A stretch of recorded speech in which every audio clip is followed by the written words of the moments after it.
हिंगोलीत आंदोलन अधिकच पेटलेलं आहे। आंदोलकांनी पोलिसांच्या गाडीला आग लावलेली आहे। एक महत्त्वाची बातमी आपण पाहतो ती म्हणजे हिंगोली मधली आरक्षणासाठी मराठा समाज अधिक आक्रमक झालेला आहे आणि या आंदोलनाचे पडसाद हे संपूर्ण राज्यभर पाहायला मिळत आहेत। हे आंदोलन जे आहे ते आणखी चिघळण्याची शक्यता आहे, कारण हिंगोलीमध्ये आंदोलकांनी पोलिसांच्या गाडीला आग लावली। दृश्य आपण पाहतो हिंगोली मधली मोठ्या प्रमाणात धूळ पसरल्याचं या ठिकाणी पाहायला मिळत आहे।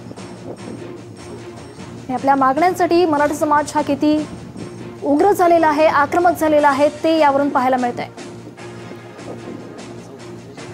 आरक्षणासाठी मराठा समाज गेले अनेक वर्षांपासून शासनाकडे मागणी करतोय, मात्र शासन कुठेतरी वेळकाढूपणा करतंय अशा प्रकारचा आरोप होतोय आणि याच्याच निषेधार्थ राज्यभर मराठा समाजाकडून ठिकठिकाणी आंदोलन करण्यात येत आहेत। हिंगोलीमधली सध्याची आपण परिस्थिती पाहिली तर या ठिकाणी हे आंदोलन जे आहे ते अधिक चिघळलेलं पाहायला मिळतंय, कारण पोलिसांच्या गाडीलाच या आंदोलकांनी लक्ष केलेलं आहे आणि ही गाडी पोलिसांची व्हॅन जी आहे या ठिकाणी पांढऱ्या कलरची ही गाडीच या आंदोलकांनी पेटवून दिलेली आहे।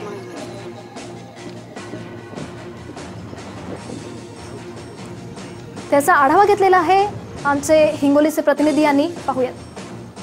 आंदोलन तापलेलं आहे। आंदोलकांनी हिंगोली कळमनुर रोडवर पोलिसांची व्हॅन फुकून दिलेली आहे। माझ्या पाठीमागे बघू शकता की ही हिंगोली पोलिसांची व्हॅन आहे, बोलेरो कंपनीची व्हॅन आहे। आंदोलकांनी ही पेट्रोल टाकून फुकून दिलेली आहे। घटनास्थळी मोठा जमाव जमला असून संपूर्ण गाडीने पेट घेतलेला आहे। आंदोलन आक्रमक झाले असून आंदोलकांनी सकाळपासून जाळपोळ सुरू केलेली आहे। एकंदरीतच पोलीस हे आंदोलन दडपण्यामध्ये अपयशी झालेले आहेत। पोलीस हे आंदोलन आटोक्यात आणत नाहीये। पोलिसांमुळे कायदा व सुव्यवस्थेचा प्रश्न निर्माण झाला असून अशा पद्धतीने हिंगोलीमध्ये पोलिसांची व्हॅन फुकून दिलेली आहे। ही व्हॅन पूर्णपणे जळत आहे आणि मोठा कायदा व सुव्यवस्थेचा प्रश्न या ठिकाणी निर्माण झालेला आहे।